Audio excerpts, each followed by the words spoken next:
Rincian kes penularan COVID-19 dalam negara adalah seperti berikut. Di negeri Sabah, 219 kes telah dilaporkan. 120 kes saringan bergejala yang melibatkan 117 warga negara dan 3 bukan warga negara.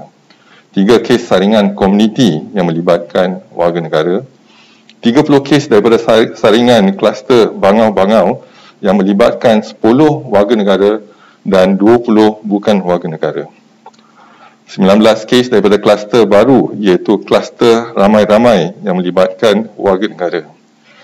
5 kes saringan kontak rapat kes positif COVID-19 yang melibatkan warga negara. 5 kes saringan petugas kesihatan yang melibatkan warga negara. 4 kes saringan masuk kerja yang melibatkan warga negara. Di negeri Kedah, 397 kes telah dilaporkan pada hari ini, di mana 394 kes daripada kluster tembok yang melibatkan 391 warga negara dan 3 bukan warga negara. 3 kes daripada kluster Bah Sentok yang melibatkan warga negara di Universiti Utara Malaysia. Di negeri Selangor, 38 kes telah dilaporkan. 17 kes saringan pulang daripada kawasan berisiko iaitu di Sabah yang melibatkan warga negara. 11 kes daripada kluster Jalan Meru yang melibatkan warga negara. 9 kes saringan kontak rapat kepada kes positif COVID-19 yang melibatkan 8 warga negara dan 1 bukan warga negara. Dan 1 kes daripada kluster Embun yang melibatkan warga negara.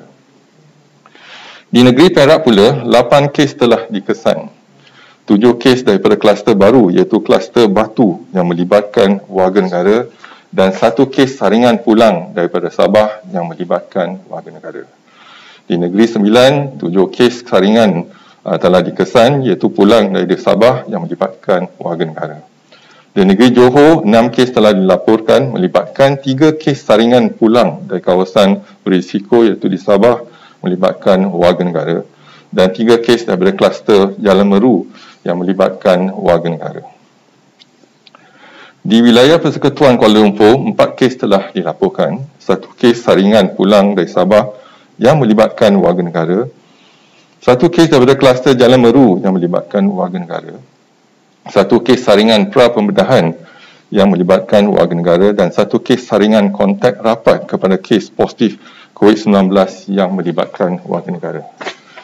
Di negeri Sarawak, 3 kes dikesan, 1 kes saringan pulang dari Sabah yang melibatkan warga negara, 1 kes saringan pintu masuk domestik dari Semenanjung Malaysia yang melibatkan warga negara dan 1 kes saringan kontak rapat kepada kes positif COVID-19 yang melibatkan warga negara. Di Pulau Pinang, 3 kes dilaporkan, 1 kes saringan pulang daripada Sabah yang melibatkan warga negara, 1 kes severe acute respiratory illness yang melibatkan warga negara dan 1 kes saringan kematian yang melibatkan warga negara. Di Terengganu, 1 kes saringan pulang dari Sabah telah dilaporkan yang melibatkan warga negara. Di wilayah Persekutuan Putrajaya, 1 kes daripada kluster Selasih yang melibatkan warga negara. Di wilayah Persekutuan Labuan, 1 kes saringan pulang dari Sabah yang melibatkan warga negara. Untuk klip-klip berita yang menarik, jangan lupa subscribe YouTube Bulletin TV3.